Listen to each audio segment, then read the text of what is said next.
যখনই আমরা খুব প্রয়োজনীয় জিনিসগুলো শেষ হয়ে যায় তখন আবার সাথে সাথে এগুলো না কিনলেই না হয়। হ্যালো এভরিওয়ান, আসসালামু আলাইকুম। তো 2 দিন ধরে আমার শ্যাম্পু তেল এগুলো শেষ হয়ে গেছিল, তো ভাবলাম এগুলা গিয়া নিয়ে আই, যার কারণে গেলাম কি। আজকে কয়েকদিন ধরে ঠান্ডা পড়ায় আমার গলাটা একটু ভাঙে গেছে, আমার প্রচুর ঠান্ডা লাগছে, বয়সটা একটু ভাঙা ভাঙা হয়ে গেছে।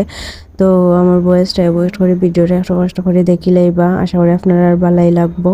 তো আমার তেল শ্যাম্পু শেষ হওয়ার কারণে আমি গেছিলাম গিয়ে স্বপ্নত, যার কারণে গিয়া ভাবলাম যে এগুলা নিয়ে আই, কারণ এগুলা তো সবসময় ইউজর জিনিস, নিত্য নতুন প্রয়োজনীয় দরকারি জিনিস, যার কারণে লাগে সব সময়।